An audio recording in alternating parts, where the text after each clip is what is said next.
Buenas tardes. Una pregunta para don Iván. Básicamente el tipo del 463 que señala que la conducta se realice sin otra justificación económica o jurídica que la de perjudicar a sus acreedores. En este caso, por la construcción del tipo, eh, ¿bastaría acreditar la existencia de otro interés por menor o superficial que fuera para excluir el tipo?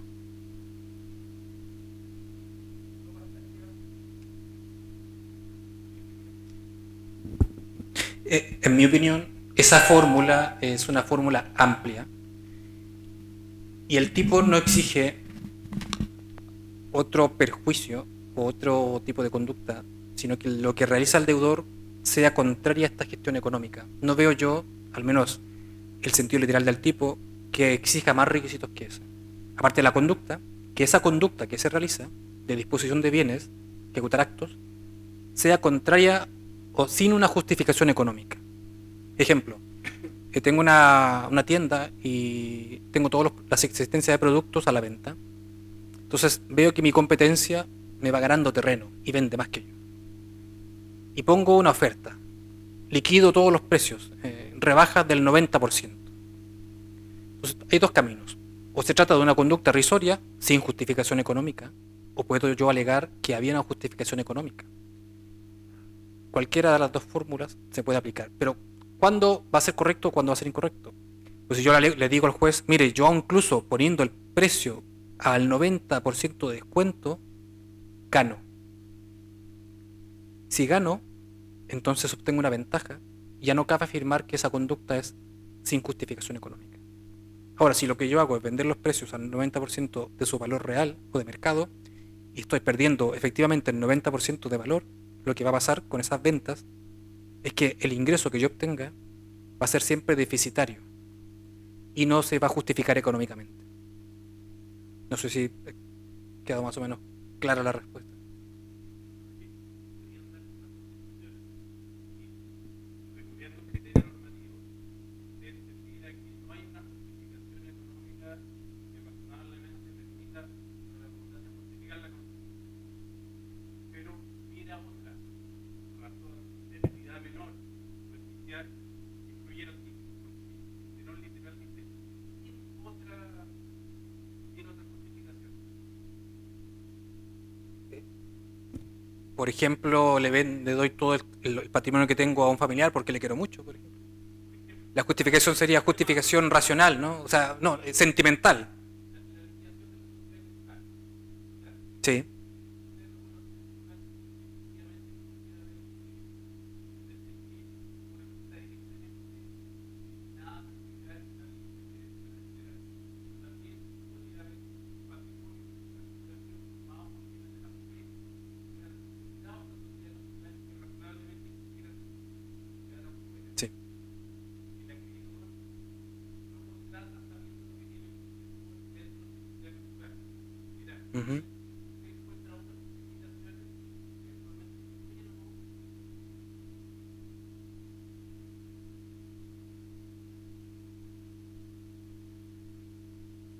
En ese caso, aun cuando parte de esos bienes que se traspasan a la mujer, yo dijera, no, es que ellos eran bienes de ella, ¿no? En un principio, o cuando los compramos en la sociedad conyugal los pagó ella, pero resulta que esos bienes estaban afectos a la sociedad conyugal y por lo tanto eran bienes de lo, que susceptibles de ser atacados por los acreedores. Yo creo que en ese caso no tendría justificación la conducta de ese deudor que diga que porque estos bienes los compramos porque ella los eligió, por ejemplo, y por eso se los traspaso. No tiene justificación económica. ¿Por qué? Porque no es una razón que el derecho pudiese amparar, ¿no? Razones sentimentales, razones, no sé, ideológicas, políticas, etcétera. El código es súper claro cuando dice que son justificación económica. Yo creo que solo se puede recurrir a justificaciones económicas y cualquier otro intento de justificación sentimental, por ejemplo, sería una conducta contraria al deber del deudor, contraria y sería lícita. No veo difícil, a no ser que la justificación económica sea yo le traspasé estos bienes a mi mujer porque a cambio ella me iba a nombrar a mí gerente de la empresa donde yo iba a tener participaciones, entonces era una estrategia. Ahora le daba los bienes a mi mujer pero a cambio ella me nombraba accionista mayoritario en la empresa que es dueña. Y entonces mi patrimonio nunca se vio afectado, pero claro, en ese caso nunca se va a haber creado un riesgo de insolvencia, porque si viene en un momento uno, tiempo uno, traspaso bienes hacia mi mujer, al otro día ella me nombraba socio de otra empresa y mi patrimonio seguía estando dentro de lo permitido. Ese puede ser una opción, una estrategia de mercado, ¿no? Hay que tener también consideración con estas estrategias que ciertos actos que en un primer momento puedan significar como disposición de bienes, en realidad es una estrategia a futuro para captar clientes o tener ventajas, pero a futuro. Puede ser, por ejemplo, un caso ese, que ahí, en principio, aun cuando no hay justificación económica, en principio, prima facie, sí la habría posteriormente. Se puede alegar eso. Yo traspasé estos bienes o compré acciones de esta empresa que está en ruina porque sé que la próxima semana la va a comprar una multinacional y el precio de esas acciones va a subir. Estrategia económica. Pero en el fondo sigue siendo una justificación económica, aun cuando con efecto retardido en el futuro. Esa fue la pregunta, Cristóbal.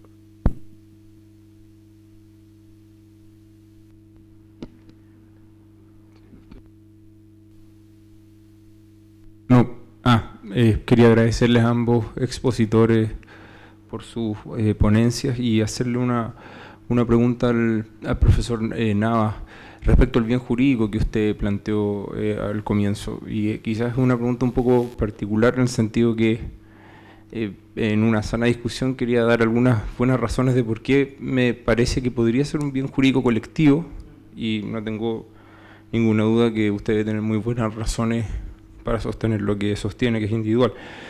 ¿Y por qué lo digo? Porque la idea quizás de certeza económica me parece que podría ser un bien jurídico colectivo construible que esté detrás de la protección de delitos concursales o insolvencias punibles, ¿no? Y esto descansa, me parece, en la sensata idea de que el correcto desarrollo económico, la probidad en los intercambios mercantiles es propio de un interés en cierta medida colectivo, ¿no? Todos nosotros realizamos en cierta medida este tipo de acciones y podría sernos ¿no? de gran interés que la gente cumpla, ¿no? Y sea medianamente proa al respecto. Me parece que es particularmente emblemático el caso que también el profesor Contador expuso, si es que está envuelto el fisco de por medio. Es decir, pareciera ser que ahí donde está envuelto el Estado por alguno de sus organismos es particularmente claro que nos está, digamos, afectando a todos, ¿no? Y entiendo el primer contraargumento, la sospecha que despierta siempre la locución bien colectivo, y es que sería una abstracción imposible de conmesurar, ¿no? Pero aun cuando no sea posible de conmesurar, me parece que no habría de dejar de atender a ella, ¿no? En el sentido de que, por ejemplo, el baremo de buen padre de familia, en su misma teoría, es un baremo ciertamente igual de abstracto, me parece. Y por último, el último punto, a raíz de que en términos de derechos patrimoniales, y dada la delicada situación nacional al respecto, un ilícito que tiene algo de parecido en el sentido del bien jurídico que hay detrás, como no es ilícito, perdón, hoy no lo es, que es la colusión, ¿no? Si uno lo defendiese exclusivamente como un bien jurídico individual, yo creo que tendría que sostener que es porque ninguna persona tiene un derecho subjetivo a el precio justo, ¿no? Pero aparentemente eso sería una manera de no entender la función en la comunidad que tiene, ¿no? La probidad en el intercambio mercantil, ¿no? Entonces, en fin, quería saber cuáles eran sus razones en realidad, profesor. Muchas gracias. Sí, gracias por la pregunta, es muy interesante. A ver, tradicionalmente se sostenía ya desde tiempo de Faulis, de 1919, hasta donde pude investigar en el manual, en el Lehrbuch, de que se afectaba en los delitos de bancarrota, que le llaman en Alemania Bankrott o Insolvenzstrafrecht, de que el afectado es siempre el que tenía interés en el crédito, ¿no? Entonces, hay una particularidad en el delito de insolvencia o concursal, de que hay dos sujetos que se pueden identificar claramente, cosa que no pasa en la colusión. Uno es el acreedor y el otro es el deudor. Uno es el sujeto activo, el deudor, que realiza la conducta típica, y el afectado es el acreedor. Claro, tenemos interés en que se cumpla la norma cuando, por ejemplo, se afecta al fisco, ¿no? Que se cumpla la norma de insolvencia, que se pague a los acreedores. No queremos que estos efectos dominó puedan tener ciertos miedos en la sociedad. Pero también tenemos interés, por ejemplo, en que se respete la norma del homicidio. Todo el mundo aquí nos interesaría que se respete la norma que castiga el homicidio. Y cuando aun cuando no se respetara y más tarde llegáramos a nuestras casas y vemos en el noticiario, hoy han matado a 3 personas, no diríamos que es un bien jurídico colectivo. Es difícil de hablar, aun cuando aumenten los homicidios y la confianza en la vigencia de esa norma se ponga en cuestión, tampoco uno puede afirmar ese efecto secundario. Se tratará de un simple, como dicen un par de autores alemanes, un efecto secundario o no principal de la conducta típica. En el caso de la colusión, no se sabe bien en determinado caso, o sea, en estricto rigor, a quiénes afecta. Hay una comunidad difusa que se ve afectada por la alteración del precio en la colusión. Pero aquí está claramente determinado quién es el sujeto perjudicado. El que entregó el dinero, el que otorgó el crédito, etc. Entonces, si uno quiere buscar un bien colectivo, yo pregunto lo siguiente: ¿qué pasa con una insolvencia de una pequeña familia? ¿Afecta la insolvencia de un pequeño grupo familiar o de un sujeto individual? Yo mismo me declaro insolvencia. ¿Estoy yo poniendo en jaque al sistema económico crediticio? Yo creo que hoy a lo mejor se han producido, no sé, 1000 insolvencias en Chile. Y alguien puede afirmar aquí que hay un peligro para el sistema económico crediticio. Yo lo veo difícil, y sobre todo porque no tenemos una norma en el Código Penal chileno que otorgue mayor pena cuando el perjudicado sea el Estado o el fisco. En el Código Penal español hay una norma, un artículo, que aumenta la pena cuando el afectado, o sea, el acreedor, es la hacienda pública. Y por ahí recién uno podría empezar a decir que se le da más prioridad, tiene más protección, cuando el afectado es el Estado. Entonces, quizás recién ahí uno pudiese decir algo, pero en el caso del Código Penal chileno no hay ninguna norma que otorgue mayor pena a el afectado cuando es el Estado. Yo rechazo tajantemente las tesis supraindividuales porque no sabemos qué es el sistema económico crediticio. Se dice eso, el bien jurídico colectivo es el sistema económico crediticio. Bueno, ¿y cómo se afecta esto? ¿Tiene que quebrar un banco de la talla de Lehman Brothers para recién afectarse? Lo veo difícil.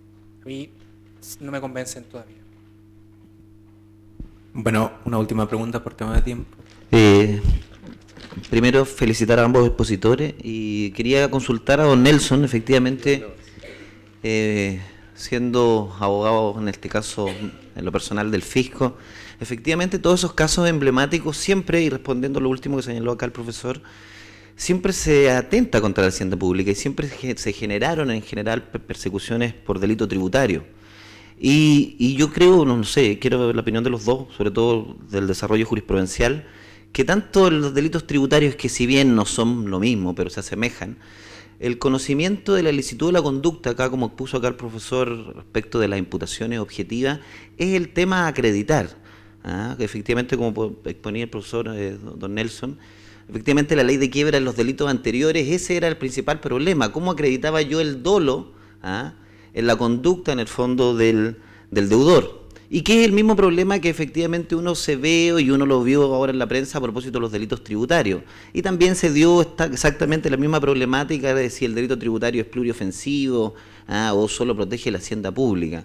Entonces, me gustaría a mí, en el fondo, aclarar, en el fondo, en ese sentido, don Nelson, efectivamente, ¿cuál fue el desarrollo? Yo desconozco la jurisprudencia en cuanto a delitos de quiebra, de qué dolo se exigió en esos casos emblemáticos, si era dolo directo, las consecuencias necesarias, etcétera, etcétera. Y por otro lado, en el fondo, si si es el establecimiento de estos nuevos tipos penales, principalmente respecto de los antiguos síndicos que ahora se llaman liquidadores, o ese precisamente a ese vacío que había. Yo me acuerdo que hubo un síndico que incluso fue querellado por nosotros, por delito tributario, y que efectivamente no solo defraudó al fisco, sino que también en el fondo a los acreedores. Gracias. A ver, en los casos que yo les expuse, había una sola presunción que estaba en el artículo 220, donde básicamente se tomaban como referente para primera parte de someter a proceso, ¿no verdad?, a los autores de este tipo de delitos. En segundo término, llevar adelante el procedimiento de la acusación y luego la sentencia. Y básicamente era la actuación, yo diría más bien con dolo directo, en donde se tenía claro el propósito de disminuir los activos, ¿no verdad?, o aumentar los pasivos. En el caso de los Apenco era clarísimo, o sea, toda la actuación que él hizo desde el punto de vista tributario y desde el punto de vista además concursal, como señalan los penalistas, la conducta finalista era clarísima. O sea, no es que él quiso aventurar en un procedimiento de exportación, ¿no verdad?, algo que le resultó de yapa esta devolución fiscal. Lo propio también era respecto de Ballestero, y donde fue particularmente más complejo fue en el caso del BHC, porque había una situación de dos normas que estaban rondando frente a una conducta única: infracción a la Ley General de Banco por haberse no dado cumplimiento a las normas respecto a cómo se manejaba la situación crediticia o cómo se hacía la administración de los fondos para sobrepasar la limitación que la ley establecía, y que en el fondo se estaba penalizando una parte de la naranja, la mitad, como llegaban los fondos, y la otra parte había consideración que se declaraban las quiebras de las compañías, es como desaparecían los fondos, y desaparecían a través de las llamadas cuentas corrientes mercantiles, de manera tal de que en ese sentido, cuando ya hay un manejo, yo recuerdo haber hecho junto con los auditores de la Fiscalía Nacional de Quiebra el seguimiento de las platas, eran verdaderas mallas societarias a través de sociedades comanditas, ¿no verdad?, en donde se iban haciendo los traspasos en cuenta y que en definitiva incluso no se cumplía con la norma de la liquidación que exigía el Código de Comercio. O sea, en dos palabras, efectivamente había un tema de certeza, muy difícil prueba, pero yo diría que acá, y acá me voy a apartar del derecho penal, yo creo que los jueces tienen una lógica muy clara. Acá es tema de la guata. Y claro que la guata les decía que estos gallos eran estafadores, los había estado con cosas. Y cuando se observaban, porque estamos hablando de valores tremendos y grandes, llegaban al final a la conclusión. Y no había que ser tan docto en materia penal para construir, ¿no verdad?, 4 o 5 considerando que llegaran a la conclusión de la comisión del delito con todo el grado de intencionalidad. Eso le puedo comentar respecto a lo anterior. Y su segunda parte Sí, en los síndicos existía solamente una norma, que era el artículo 38, si mal no me equivoco, en el libro cuarto del Código de Comercio, en donde se sancionaba al síndico cuando tenía una conducta tal que provocaba un beneficio a un acreedor o se beneficiaba, ¿no verdad?, a través de operaciones irregulares. Pero resulta que el síndico, y hoy día con mayor razón en la nueva ley, que tiene una participación mucho más grande, mucho más gravitante, existe ahora un grado de conducta o exigibilidad de conductas mayores. Por eso existe una disposición especial con una pena bastante alta que sanciona tanto al veedor y liquidador. Profesor. Sí, esta es una muy buena pregunta, ¿eh? Porque en el fondo lo que usted está preguntando es, ¿se puede alegar error de provisión cuando uno comete una insolvencia? A propósito del conocimiento de la antijuricidad, ¿no? Puedo yo decirle al juez, mire, no sabía que yo al donar todo mi patrimonio estaba perjudicando a mis acreedores, o no sabía que eso estaba prohibido. Yo creo que evidentemente difícil de aceptar el error de provisión invencible en este caso, porque alegar que no se sabía que esta conducta está prohibida en el derecho es muy difícil. ¿Qué pasa con el error de provisión vencible? Mire, usted de acuerdo, me dice que no sabía, pero era fácilmente comprobable que se pudiese haber dado cuenta de que aquí estaba cometiendo un ilícito. De acuerdo, no había dolo, pero podía haber salido del error, pudo haber, se puede dar imprudencia o culpa, ¿no? Pero resulta que en el Código Penal chileno no hay modalidad culposa de los delitos de insolvencia. Todos se pueden cometer únicamente con dolo. Yo diría con dolo directo, de las consecuencias necesarias, y dolo eventual, cualquiera. Si no hay modalidad imprudente, el error vencible, si se llegase a aceptar por algún juez, tendría como consecuencia únicamente la modalidad culposa, que no tiene. Eso es importante porque el derecho penal alemán y el español sí contemplan la modalidad de insolvencia imprudente o culposa, cosa que aquí no. Entonces habrá que esperar la primera resolución que diga error de provisión vencible, culposo. No hay delito culposo, impunidad. Ese va a ser el cauce normal, creo yo, que si es que algún juez lo acepta, ¿no? Pero yo siento que lo veo bastante difícil. Bueno, a nombre del Centro de Estudios Penal y Penitenciario agradezco a todos la asistencia y especialmente a los expositores, el profesor Nelson Contador y el profesor Iván Navas. Ahora los invito a todos a tomar un vino de honor afuera.